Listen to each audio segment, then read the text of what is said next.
Here's our philosophy on closing the gap. If your wrestler, let's say there's 5 kids in the state that can pin them or tech fall them. So let's say someone's beating them 15-0. And that's 3 weekends in a row, so 45-0 over 3 weekends. You're not going to beat them by scoring 16 points on them next weekend. So instead of trying to score more than them, let's first pull them down. There's a philosophy in life called stop the bleeding. And you say, well, we shouldn't worry about that because that's being defensive. And we want to try to score at all times. And we're trying to wrestle to dominate. And I get all that. And, it really sounds nice, especially on paper. But if you're getting beat 45-0 in 3 weekends in a row, the best way to beat that wrestler is to only lose by a few points. You have to learn, there's a saying in sports, be in it to win it, right? And that philosophy should carry over into wrestling as well. I have to first, because if you look at it, probably a lot of the points your opponent is scoring can be solved just through holding position, tightening up your game. A good quarterback that throws 7 interceptions. A lot of those interceptions could have been avoided by picking more wisely when he threw the football. Same way with wrestling. So the philosophy transcends all sports. But in wrestling, we seem to just keep wrestling the same way and hoping that we'll get better and eventually beat that wrestler. And you probably will, maybe a year or 2 or 3 from now. But let's try to do that faster. So I'll tell my kids, I'm like, hey, you know what? This is a great wrestler. Hasn't gone well. If you can beat him, we always try to close the deal and win if we can. But let's just sit down and admit that the odds are kind of against us right now. So let's try to have a 5-point match. This is how you're going to do it. Your opponent turned you twice last time with a cradle, let's say. I want you to really focus on keeping your head up, and we'll drill this. You can't tell someone what to do.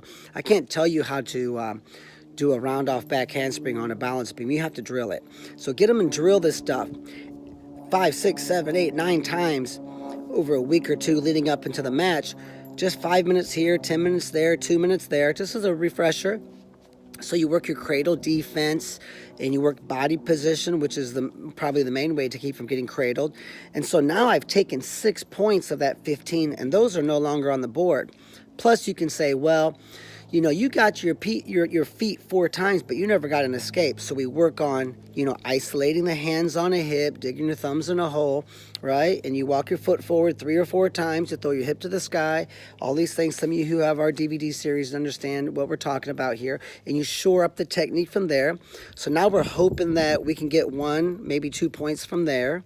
Then, so we're only losing 9-2. It's already better, right? And you could say, well, also, the match wasn't that bad until the wheels fell off the last minute. This kid took you up and let you down, and took you down twice, and maybe one of those was to your back. I'm making some of this up. So you look at these little opportunities where, we could have done it. And so then what you do is this kid no longer is pacing back and forth, kind of getting themselves mentally ready. Some of the videos in here about how to mentally get prepared for matches, how to choke proof your wrestling, you can review those. You're engaging in that sort of self-talk, and you're getting your mind ready. They're talking about, not getting turned, being tough on bottom, not getting cradled, getting their escape. They're really amped up, and they're really psyched up about this opportunity to close the gap, because we're going to count that as a win. I mean, not technically, or not realistically. We're not going to put it in the win column, but technically we're counting that as a win, because our goal is to beat this kid by sectionals. It might be December. We've got time. So first I close the gap, and then I only lose 9-2. Then I only lose 6-1. Who knows?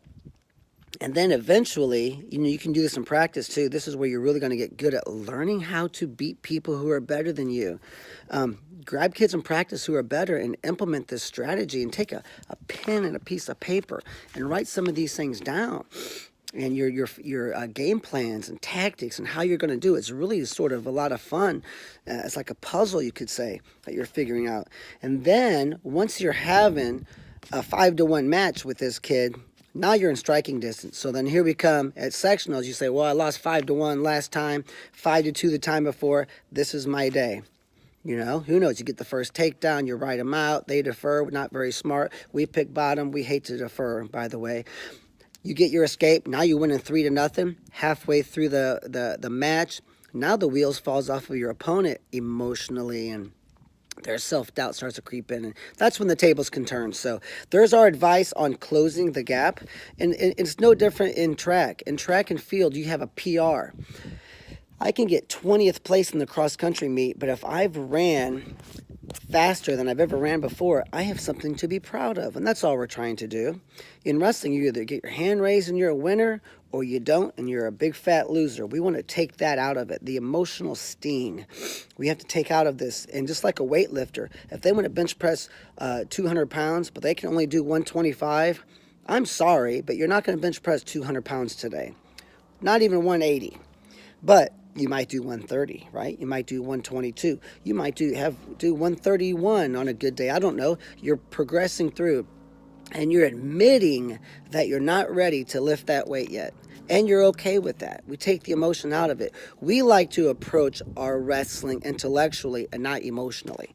And that's what most of us do as wrestlers, and even parents and coaches. So there's great advice on closing the gap. Check out more at purlerwrestling.com. Come train with us. We have a 15,000 square foot training center on 10 acres. It's a wrestling campus, you could say, just outside of St. Louis. Kids from Alaska, all over the world fly in to train with us. We have camps once a month on weekends, all summer long, you name it. Check us out and hit the subscribe button, and mostly just use this advice and take your wrestling to a new level. I enjoy this YouTube medium as a way to share experience. So you guys don't have to try to figure everything out on your own like a lot of us did back in my day before we had all this great technology. So it's just a great way for me to kind of help people, and I look forward to hearing of your success. Good luck.